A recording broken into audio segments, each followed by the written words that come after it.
ఓం మహాగణాధిపతయే నమః. ఓం గురుభ్యో నమః. ఓం శ్రీమాత్రే నమః.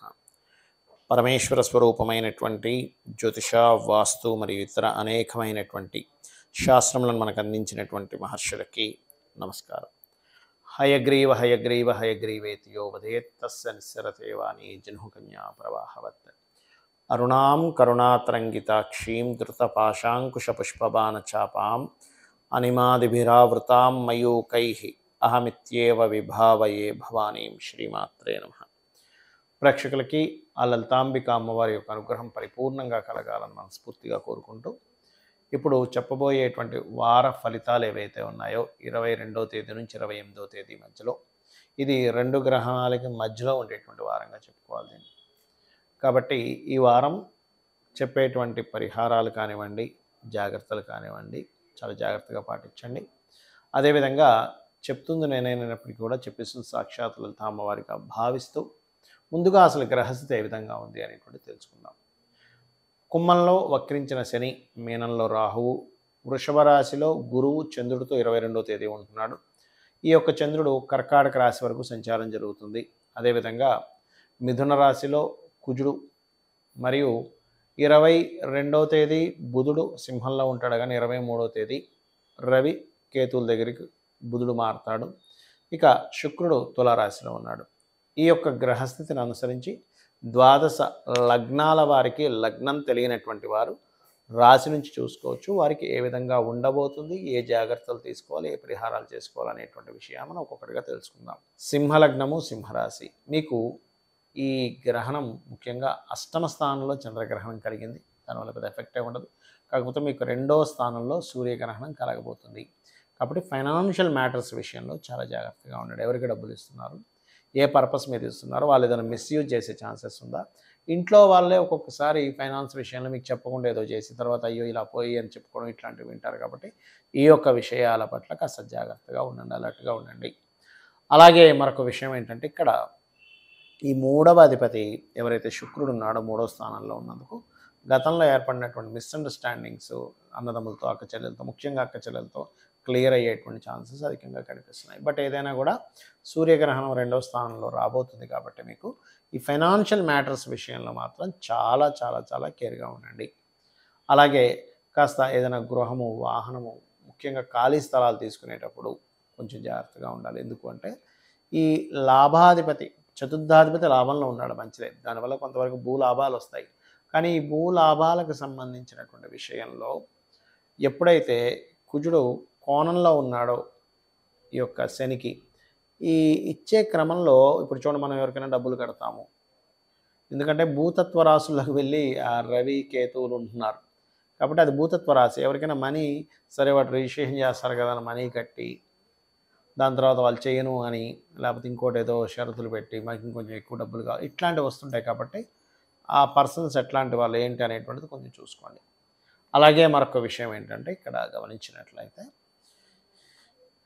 ఈ యొక్క గ్రహస్థితి ఏదైతే ఉందో, ఇప్పుడు మీరు గమనించినట్లయితే ఈ 4వ అధిపతి లాభంలో ఉన్నందుకు, శత్రుక్షేత్రంలో ఉన్నందుకు ప్రాపర్టీస్ తీసుకునేటువంటి అంశాల్లోని, ప్రాపర్టీ మీద అప్పులు ఇవ్వడం, తీసుకునేటువంటి అంశాల్లోని కొంత జాగ్రత్తగా ఉండాలి. వివాహ సంబంధాల దగ్గర దాకా వచ్చి మళ్ళీ మార్పులు చేర్పులు ఉంటాయి. ఉద్యోగ సంబంధించినటువంటి విషయంలో కొంతవరకు అనుకూలత అయితే ఉంది, లేదని కాదు. కాకపోతే ఏంటంటే కొద్దిగా బయట దేశాలకు వెళ్ళి అక్కడ ఏదైనా ఉద్యోగ అవకాశాలు వచ్చేటువంటి ఛాన్సెస్ అధికంగా చూపిస్తున్నాయి. దత్తాత్రేయుడి యొక్క ఆరాధన, సూర్య నమస్కారాలు, సూర్యభగవాను చూస్తూ సూర్యుల్లోనే గణపతి ఉన్నాడు అనేటువంటి భావంతో అర్ఘ్యం వదలడం ఇవి చేయండి, అనే విధానం మీకు బాగుంటుంది. అయితే ఇది 2 గ్రహణాల మధ్యన వచ్చింది కాబట్టి ఒకటి గుర్తుపెట్టుకోండి, మనకి 18వ తేదీ చంద్రగ్రహణం అయితే 2వ తేదీ అంటే అమావాస్యకి, ఇక్కడ పౌర్ణమికి చంద్రగ్రహణం అయితే అమావాస్యకి సూర్యగ్రహణం ఏర్పడుతుంది. అయితే ఈ రవిచంద్ర గ్రహాలు ఎప్పుడైతే రాహుకేతు సంబంధాలు కలిగి ఉంటాయో ఇది గ్రహణాన్ని ఇస్తుంది. కాబట్టి ఛాయాగ్రహాలు, నోట్స్ అంటారు వాటిని.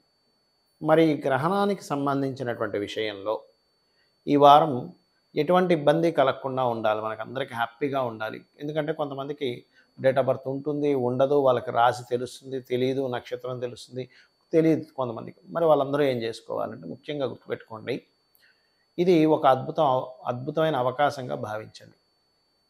మొట్టమొదటిగా మీరు ఏం చేస్తారంటే నవగ్రహాల్లో రవి, చంద్ర, రాహు, కేతు ఈ గ్రహాలు, వీలైతే శని, కుజ గ్రహాల దగ్గర కూడా పెడితే మంచిది. బట్ ఈ 4 గ్రహాలకు మేజర్గా మీరు దీపారాధన చేయండి. మీది ఏ నక్షత్రమైనా ఏ రాశి అయినా సంబంధం లేదు. అలాగే మనకి అమావాస్యకి సూర్యగ్రహణం అవుతుంది. ఆ సూర్యగ్రహణం అయిన తర్వాత స్వయం పాకము అంటారు. స్వయం పాకం మీ పితృదేవతల కోసం అని ఇవ్వండి. అయితే ఎప్పుడు కూడా గుర్తుపెట్టుకోండి, ఈ గ్రహణాలు ఏర్పడినప్పుడు ముఖ్యంగా మీ జన్మ జాతకాల్లో గుర్తుపెట్టుకోండి, కన్యా రాశిలోని మీనరాశిలోని మీకు ఎటువంటి యోగం ఏర్పడింది అని చూసుకోవాలి. ఆ యోగాన్ని ఈ గ్రహణం కన్యా మీనరాశుల్లో చంద్రగ్రహణం, సూర్యగ్రహణం పడుతుంది కాబట్టి ఆ పర్టికులర్ అంశాలకు సంబంధించినటువంటి విషయంలో మీకు ఎఫెక్ట్ అనేటువంటిది ఉంటుంది, గుర్తుపెట్టుకోండి. అందుకని ఏం చేయాలి, నేను చెప్పినట్టుగా ఈ యొక్క నేను గ్రహణానికి ఏవైతే మనం గత వీడియోలో చెప్పుకున్నామో, ఏదైతే దానాలు చెప్పామో అవి చేసుకోవాలి. అలాగే ఈ యొక్క నేను చెప్పినట్టుగా రాహువు, కేతువు, చంద్ర, రవి గ్రహాల దగ్గర దీపారాధన చేసుకుంటూ ఈ 40 రోజుల పాటు గుర్తుపెట్టుకోండి శ్రీమాత్రే నమః అనే మంత్ర సాధన. అయితే ఇక్కడ వీటితో పాటు మీ పర్సనల్ చార్ట్ ఎప్పుడు కూడా చూసుకోండి. మీ పర్సనల్ చార్ట్లో ఉదాహరణకు ఒక మంచి యోగ దశ నడుస్తుంది, ఈ గ్రహణాలు ఏమీ అవ్వదు, మీకు ప్రభావం పడదు. అంటే ఎలా అంటే చూడండి, బయట ఒక రెసిషన్ వచ్చింది, బాగా కరువు కాటకాలు ఉన్నాయి, కానీ మీ దగ్గర ధాన్యము, ధనము అన్నీ ఉన్నాయనుకోండి, ఆ కరువుతో మీకు పెద్ద ఎఫెక్ట్ ఉండదు. అలా కాకుండా మీకు ఇబ్బంది ఉండి ఫైనాన్షియల్గా బయట కరువు వచ్చింది, అప్పుడు మీరు ఇంకా ఎక్కువ ఎఫెక్ట్ అవుతారు. అంటే ఎవరి దగ్గర డబ్బులు ఉండవు, మీరు ఎవరైనా అప్పుడుదామన్నా కుదరదు. అంటే ఏమిటి, మీ personal chart is most important. Personal చార్ట్లో ఏ దశ నడుస్తుంది, ఏ అంతర్దశ నడుస్తుంది, ఏ ప్రత్యంతర దశ నడుస్తుంది, మీకు ఉన్నటువంటి యోగం ఏమిటి, మీకు ప్రస్తుతం నడుస్తున్న మహాదశ యోగ్యవంతంగా ఉందా, నీచభంగ రాజయోగాలు ఉన్నాయా, విపరీత రాజయోగాలు ఉన్నాయా, మీ లగ్నం యొక్క స్ట్రెంత్ ఏంటి ఒక్కటే గుర్తుపెట్టుకోండి. ఇప్పుడు కూడా లగ్నం బలంగా ఉంది, ఏదైనా సాధించగలడు. ధనభావం బలంగా ఉంది, ఏ రూపంలో అయినా డబ్బులు వస్తుంది ఆ జాతకుడికి. అయితే ఏ రూపంలో అయినా వస్తుందా అంటే మళ్ళీ స్పెసిఫిక్ కొన్ని కాంబినేషన్స్ ద్వారా ఎక్కువగా వస్తుంది, గుర్తుపెట్టుకోండి. అలాగే ప్రయత్న స్థానం బలంగా ఉంది, చేసే ప్రయత్నం ఫలిస్తుంది. కొంతమందికి ప్రాపర్టీసే వాళ్ళకు ఒక స్ట్రెంగ్త్, అంటే ఎక్కడ డబ్బులు పెట్టుకున్నా సరే అది పెరుగుతూ ఉంటుంది బాగా. అలాంటప్పుడు అలాంటి వాళ్ళు ఆ రూట్లో వెళ్తేనే చాలా బాగుంటుంది. లేదా కొంతమందికి విద్య, కొంతమందికి క్రియేటివిటీ, మరి కొంతమందికి జీవిత భాగస్వామి రావడం వల్ల కలిసి రావడం, మరి కొంతమందికి సంతానం తర్వాత కలిసి రావడం, లేదా కొంతమంది నిత్యము వాళ్ళు ఎప్పుడు వర్క్లో ఉండే వాళ్ళు బాగా సక్సెస్ అవుతారు. అలాగే కొంతమందికి షేర్ మార్కెట్, అయితే చాలా తక్కువ మందికి షేర్ మార్కెట్ అనేది కలిసి వస్తుంది. అది చాలా రేర్ కాంబినేషన్. 25, 8, 11 కాంబినేషన్ ఏర్పడుతూ అది నీచభంగ రాజయోగము, విపరీత రాజయోగం ఖచ్చితంగా ఉండాలి అక్కడ.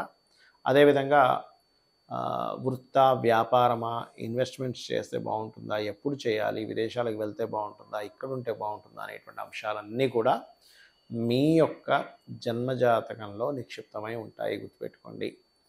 అలాగే మరొక విషయం ఏంటంటే, ఇక్కడ ఈ కాంబినేషన్ ఏదైతే ఉందో ఈ కాంబినేషన్స్ని ఫస్ట్ మీరు స్టడీ చేసుకోవాలి ఎప్పుడు కూడా. నా జన్మ జాతకంలో ఏ యోగం ఉంది, అంతేగాని చాలామంది తెలియక ఏం చేస్తారంటే, అయ్యో నాకు ఏలినాడు శని నడుస్తుంది, కాలసర్ప దోషం ఉంది, అందుకే ఇలా అయిపోతుందేమో అనుకుంటూ ఉంటారు. కాదు, ఫస్ట్ ఆఫ్ ఆల్ మీ యొక్క జన్మజాతకంలో ఉన్నటువంటి కాంబినేషన్ ఏముంది, మీకు ఏ యోగం పట్టింది, ఏ యోగం వల్ల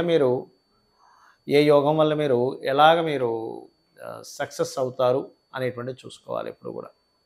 కాబట్టి ఏంటంటే పర్టికులర్గా ఈ గ్రహణాలు వచ్చినప్పుడు మాత్రం, ఎందుకంటే 2 గ్రహణాల మధ్యని మనం మాట్లాడుకుంటున్నాం, 2 గ్రహణాల మధ్యన వచ్చేటువంటి యోగము అనేటువంటిది. మరి ఈ 2 గ్రహణాల మధ్యని ఈ వార ఫలితాలు ఉన్నాయి కాబట్టి ఈ 2 గ్రహణాలకి కూడా మీరు ఎంత దేవతారాధన చేస్తూ ఉన్నట్లయితే మీ పూర్వజన్మల్లో ఉన్నటువంటి కర్మ తొలగిపోతుంది, గుర్తుపెట్టుకోండి. మీ పాస్ట్ లైఫ్లో ఏదో చేశాము, ఆ యొక్క కర్మ మనకు అడ్డుపడుతుంది. ఎందుకంటే మనం ఈ జన్మలో ఏదో ప్రయత్నం చేస్తుంటాము, కానీ ఏది ముందుకు కదలికి రావట్లేదండి, కారణం అది. కాబట్టి ఎక్కువగా అందరికీ కూడా అప్పుల బాధలు ఎక్కువగా ఉన్నాయి కాబట్టి ఓం అపర్ణాయే నమః, ఓం సంపత్కరీ సమారూఢ సింధుర వ్రజ సేవితాయ నమః. కొంతమందికి మానసిక స్ట్రెస్లు ఎక్కువగా ఉంటాయి, మానసికంగా నవలవ్వట్లేదండి అంటూ ఉంటారు.